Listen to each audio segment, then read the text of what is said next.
10 सितंबर 2025। आरव, सना और उनका बेटा कबीर घर ड्राइव कर रहे हैं। हंसी और बर्थडे केक की महक हवा में है। शहर की लाइटें धुंधली हो जाती हैं जैसे ही वे बारिश से भीगी हाईवे पर तेजी से गुजरते हैं। एक परफेक्ट फैमिली, तबाही से कुछ ही पल दूर। अचानक एक ट्रक उनकी तरफ मुड़ता है। आरव स्टीयरिंग व्हील को झटका देता है, लेकिन बहुत देर हो चुकी है। धातु चीखती है, कांच टूटते हैं और उनकी दुनिया एक ही हिंसक पल में बिखर जाती है।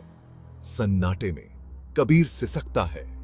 आरव चेक करता है, सना और कबीर जिंदा हैं, लेकिन सब कुछ बदल गया है। फिर कुछ अजीब होता है। एक बेदाग सफेद लिफाफा टूटे हुए विंडशील्ड वाइपर के नीचे फंसा हुआ। अंदर एक डरावना मैसेज।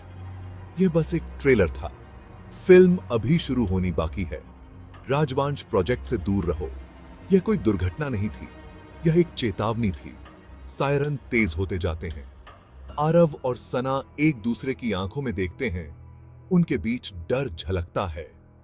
राजवंश प्रोजेक्ट, आरव का महत्वाकांक्षी नया वेंचर, हाँ, ने घातक ध्यान आकर्षित किया है। उनका दुश्मन बेनाम है, बेरहम है और सब कुछ तबाह करने को तैयार है। घर का रास्ता गायब हो गया है। आगे सिर्फ अंधेरा है और जिंदा रहने की लड़ाई। जो रात सेलिब्रेशन से शुरू हुई थी, वह दहशत में खत्म हुई है। असली बुरा सपना अभी शुरू हो रहा है। क्रैश के बाद के दिनों में आरव और सना की जिंदगी के हर कोने में डर समा जाता है। पुलिस को कुछ नहीं मिलता। ट्रक एक भूत है। खतरा हर जगह है और कहीं नहीं। आरव को हर किसी पर शक होता है। बिजनेस राइवल्स, यहां तक कि उसका भरोसेमंद पार्टनर राघव भी।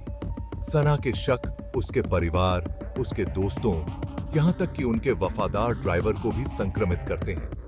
पैरामियां बढ़ती है, उनके घर को एक जेल में बदल देती है। भरोसा मिट जाता है।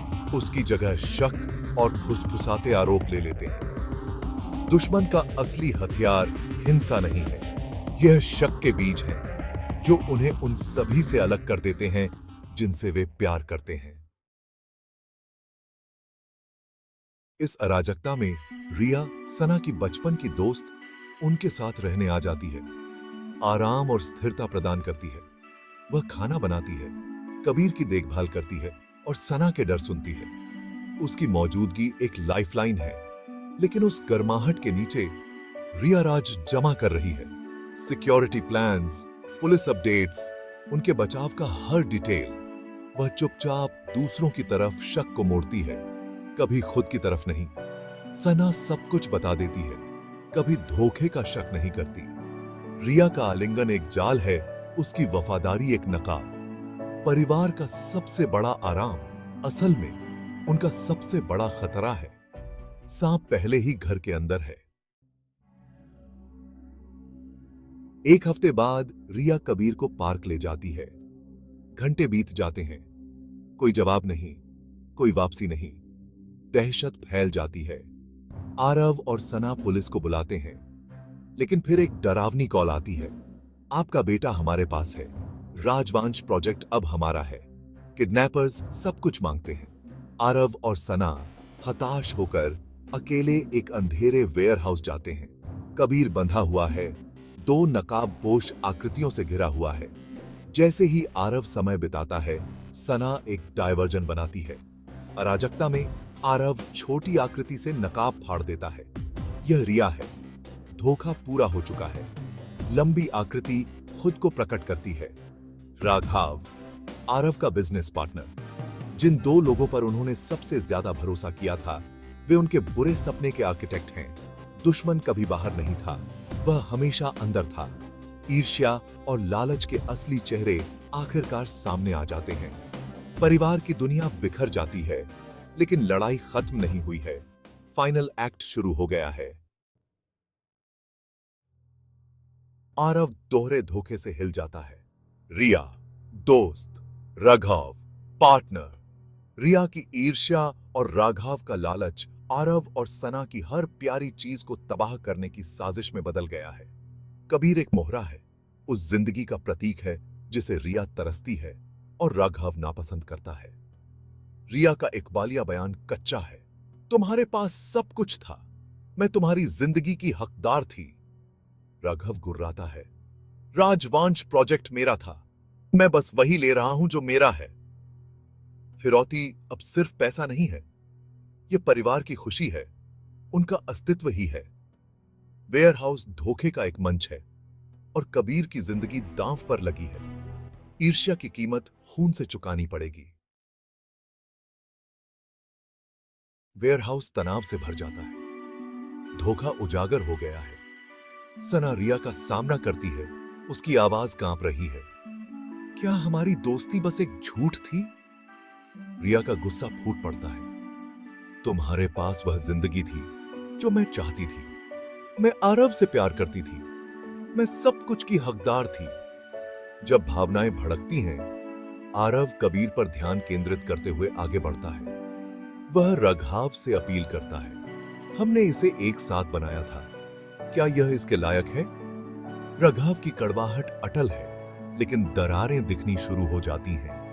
लड़ाई सिर्फ जीवित रहने के लिए नहीं है, बल्कि उन सभी बंधनों की आत्मा के लिए है जिन्हें उन्होंने कभी पवित्र माना था। इस रात के घाव कभी पूरी तरह नहीं भरेंगे। राघव हताश होकर कबीर के गले पर चाकू रखता है।